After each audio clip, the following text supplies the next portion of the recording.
જય શ્રી કૃષ્ણ. કેમ છો બધા? મજામાં જશો? તો ધૈર્યભાઈએ રાબેતા મુજબ એનું કામ શરૂ કરી દીધું છે.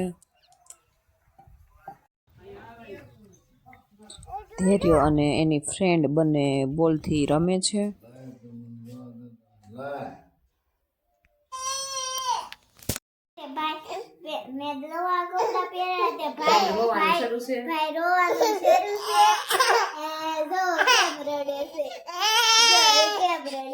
પાથર કરવાનું શરૂ કરી દીધું છે. જો ઈ મને વ્લોગ બનાવવા નથી દેતો. એવિયાનું બોડી લેશન થઈ ગયું છે ખતમ, કારણ કે શિયાળો પણ ખતમ થવાની તૈયારીમાં છે. તો તમારે ખતમ થઈ ગયું કે નહીં એ મને જરૂરથી જણાવજો. મેરેજમાં જવા માટે તૈયાર, અને હવે જવાની ફૂલ તૈયારી છે. એમ ન કરે રે ને. તો મેચિંગ કપડાં અમે લોકોએ મેચિંગ કપડાં કરી લીધા છે. જો આ બાજુ ગરબાની રમઝટ શરૂ થઈ ગઈ છે, અને મારો આખો વિડીયો જોવો હોય તો યુટ્યુબ ચેનલમાં જઈને રૂપલ આહિર સર્ચ કરી લાઇક, શેર અને સબસ્ક્રાઈબ કરી દો.